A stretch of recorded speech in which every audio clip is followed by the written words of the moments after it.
श्री कुंज बिहारी श्री हरिदास। आप सभी का स्वागत है कृष्णा डिवोशन चैनल पर। और आज के वीडियो में हम जानेंगे होली से रिलेटेड सभी जानकारी। श्री बांके बिहारी जी वृंदावन में तो होली बसंत पंचमी से ही स्टार्ट हो जाती है। पूरे के पूरे 40 दिन के लिए श्री वृंदावन धाम में होली का उत्सव बहुत ही धूमधाम से मनाया जाता है। लेकिन विश्व प्रचलित होली का त्यौहार कब है, इस विषय में हम आगे जानेंगे।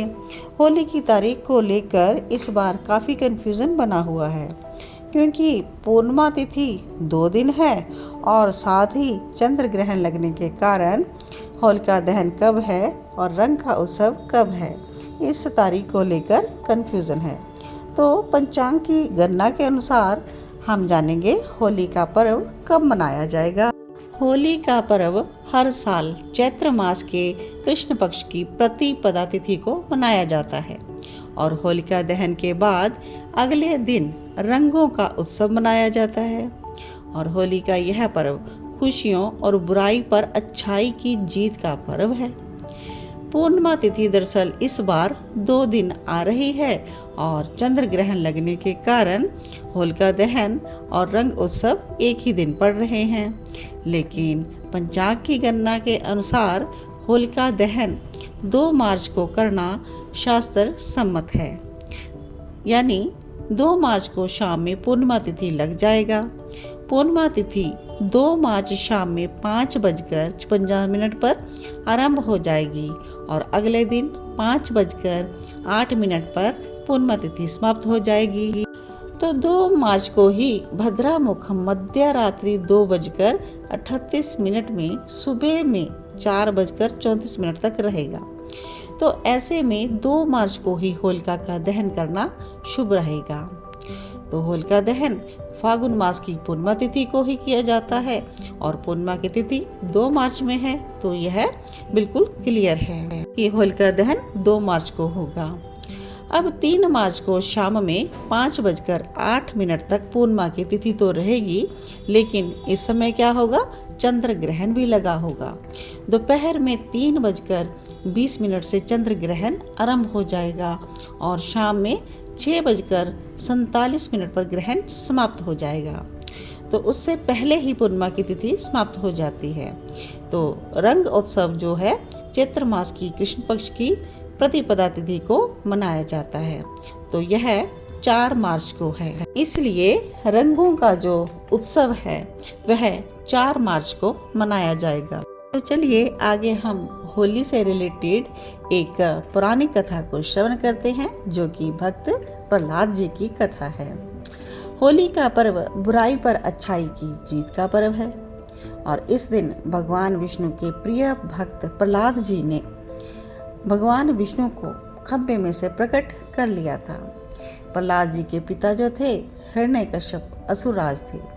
वह प्रहलाद को विष्णु भक्ति करने से रोकते थे, क्योंकि जो असुर बहुत सा वरदान पा जाते हैं ना, तो वो समझते हैं कि हम तो अमर हो गए, हमें तो कोई मार नहीं सकता और हम ही भगवान हो गए।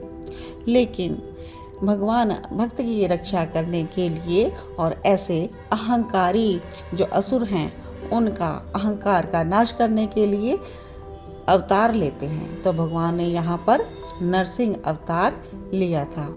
हिरण्यकश्यप अपने पुत्र को विष्णु भक्ति करने से बार बार रोकता था, लेकिन भक्त प्रहलाद, जिसकी भगवान में बहुत ही ज़्यादा भक्ति रुचि हो गई थी, वह हर समय भगवान विष्णु का स्मरण करता ही रहता था। हर समय ओम नमो भगवते वासुदेवाय इस मंत्र का जाप करता ही रहता था। भगवान श्री हरि को प्रिय है यह 12 अक्षर का मंत्र ओम नमो भगवते वासुदेवाय। तो इसी कारण जब हिरण्यकश्यप अपने पुत्र को बहुत से अत्याचार करने के लिए जाता था, तो वह इसी मंत्र के प्रभाव से और श्री हरि के आशीर्वाद से हर बार बच जाता था और हिरण्यकश्यप की जो भी योजनाएं होती थी वह असफल हो जाती थी।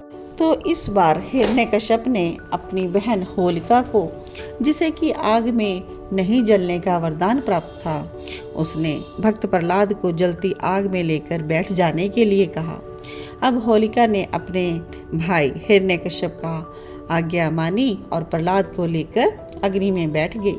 लेकिन जिसको भगवान रक्षा करते हैं उसका कोई बाल भी बांका नहीं कर सकते। श्री हरि की भक्ति के प्रताप से प्रहलाद जी तो बच गए, लेकिन होलिका जलकर भस्म हो गई। तो यह होलिका दहन का यह दिव्य महत्व है इस त्योहार से रिलेटेड, इसीलिए होलिका का दहन किया जाता है। होलिका का अंत और प्रहलाद की जीत के बाद सभी ने रंगों का उत्सव मनाया। एक दूसरे को रंग लगाकर खुशी से उत्साह से रंग का उत्सव होली मनाया जाने लगा। तो यह थी होली के पर्व से रिलेटेड, होलिका दहन से रिलेटेड मुख्य कथा। तो यह होली का त्यौहार जिसको धुलंडी भी कहा जाता है, तो यह 4 मार्च को आप अपने रिश्तेदारों में, परिवारों में, मित्रजनों में और सत्संग संकीर्तन में राधा कृष्णा के संग ज़रूर मनाएं। आप सभी को जय श्री कृष्णा, जय जय श्री राधे श्याम। सबको मिले श्री वृंदावन धाम।